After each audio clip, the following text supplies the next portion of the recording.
And finally the device, and also the device control, what I'm talking about. How do you ensure that people don't steal data from your computers within your networks on simple innocuous devices like your USB or basically an iPod or a smartphone? And finally the NAC and the NAP. NAC and the NAP, I think these terminologies are something which you have been hearing since ages.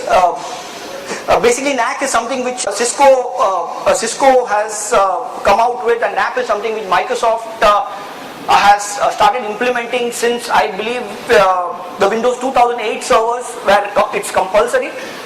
I won't get in deeper into it, as probably KK might talk about it later in one of the sessions. And these are some of the endpoint security best practices. I'm sorry, but I believe I don't have much time to elaborate each of the points, but this presentation, I believe, is available with the people out here, so you can take it home or study it at a later point. And if you have any questions, you can always email it to me. So that's it. Thank you very much for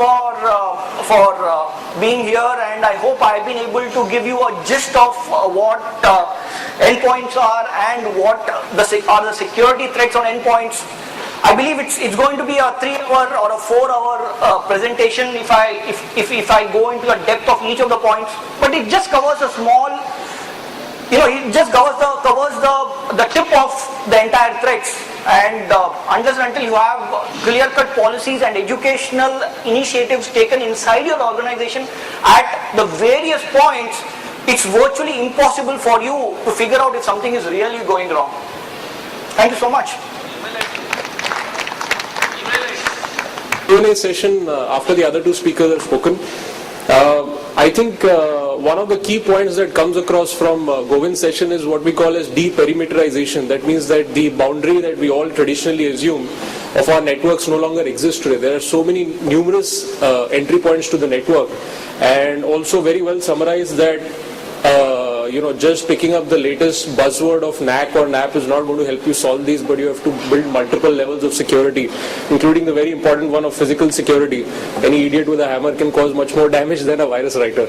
So thanks a lot, Govind. The next speaker that we have is Mr. Philip Underwood. He is the head of global pre-sales for SecurEnvoy. Underwood is a seasoned security professional. He's designed and implemented large-scale security deployments throughout the EMEA region. Working within the authentication industry, he has developed and tested some of the first ever SMS-based authentication solutions, and has spoken at a number of security shows on these innovative approaches to user identity management. So Philip, if you can present the point. Thank you. Philip Underwood from SecurEnvoy. I'm the head of pre-sales. First of all, I'd like to thank you for the invitation to Speaker Interop. Unfortunately, I haven't got a mic, so I'm going to have to stand behind the stand and run up and down to get your attention. I'm going to spend the next 20 minutes just to go through the whole two-factor authentication and how the market's moved on and what there is to date. But first of all, what I'd like to do is just sort of set the landscape, because there's a lot of good stuff in the security world today. When we've got IDS, we have IPS, we have NAC, we have NAP, UTM. There's a lot of technologies out there. But one thing that always gets overlooked is user authentication.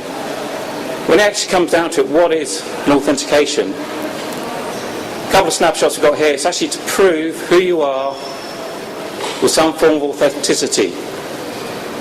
Now, it's great when you meet in person, because you can actually look at someone, you can look at the passport, you have some form of ID, so you actually validate who they are. But when you connect digitally, you do this, you put some information in, you now have this digital identity. So how do you now prove who you exactly are? And what it comes down to is your username and password as the traditional way of proving your identity. Now, it leads us on to using passwords. I mean, passwords are good, they do have their place. They are in population absolutely everywhere, whether it's web, your bank account, you log on to your domain, etc. Now, however, there are a number of things that are actually wrong with passwords. And you can see we've got a number of things up there. We've got social engineering, easy guessable passwords. The next few slides I'll take you through will actually prove what I'm actually going to tell you. To give you some examples, I do a lot of commuting on trains and also airplanes. And it's amazing how many passwords I can gather off every single businessman with his laptop open. On top of that, when he opens up his laptop, there's a nice big sticker that says he works for Vodafone, Bharti Airtel, MTN, a lot of different companies. So I think, one, okay, I now know who you work for.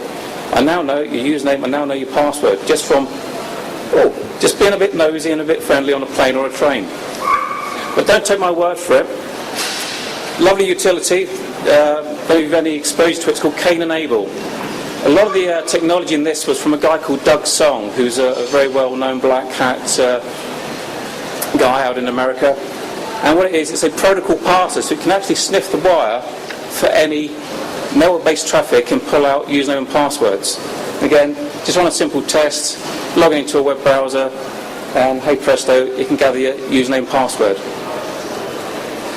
The next one is my favourite slide, because now we're in India. Can you see that one there? It's my favourite password ever, Curry Eater. Now this actually come from a UK government organisation. That's all I can tell you. That's why we've had to blank out all the other actual user IDs. But you can see, from a user's perspective, they want to have something simple to remember as their password. I mean, passwords are good. You can have a very strong password. However, to make it strong, it's got to be complex. And if you look there, everything's easy guessable, easy to remember. And also, the next one of my favourites is a thing called Key Ghost. I don't know if you've actually seen this, but it's a small PS2 extension. And again, we've done some work with a number of companies. And basically, all we've done was masqueraded as a cleaner. We went into an office. We found the head of IT's office, and we just put one of these devices in line. Now that there can actually record 32 kilobytes of information. But because it's just recording keystroke, that results in 16 pages of information it can record every single keystroke. So we now know why not to use a password, that it can easily be compromised, easily be stolen. And this brings into the whole two-factor. Spill me in some water.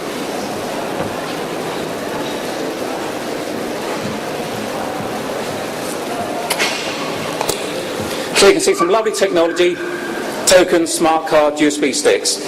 Great technology, they all do have their place in the environment. However, take the number one player, RSA. Not knocking RSA, I used to work there for many years. However, it's a 20-year-old technology, nothing more has moved on. Smart cards, again, great technology, do have their place. But the biggest problem is, when you look at your remote workforce, how do you get these devices out to people? It's great if everyone comes to the office every day, but most corporations today have operations in America, in the UK, in India, in South Africa. So how would you actually get these token technologies out to everyone? It's a big mammoth task. It's another administration and cost overhead that the token companies will hide from you. But again, don't believe me. That's a snapshot from a very famous website called PokerStars. It's an online gambling website. Because of problems they had with passwords being sealing, as I said earlier, they went through and implemented RSA. Classic comment, it's in the public domain, from a guy in Finland, 2 weeks to get his token. In that time he couldn't do anything. He was really, can't say the word, fed up, because he couldn't do his online gambling and make money.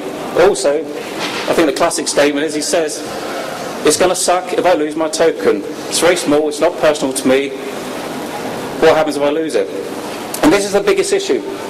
With these things, it's something your company gives you. It's not something really key to you as an end user.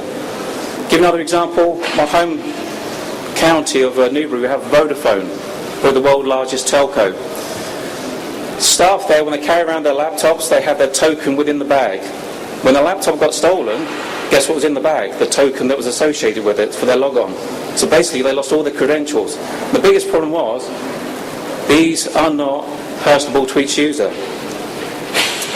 So this leads us on to talk about tokenless, and how can we do tokenless, as in have a second factor to authenticate somebody with that's actually personable to them. And this is where SecurEnvoy, very much the leaders, we actually come up by using the mobile phone. We've actually proved to date with people like GSM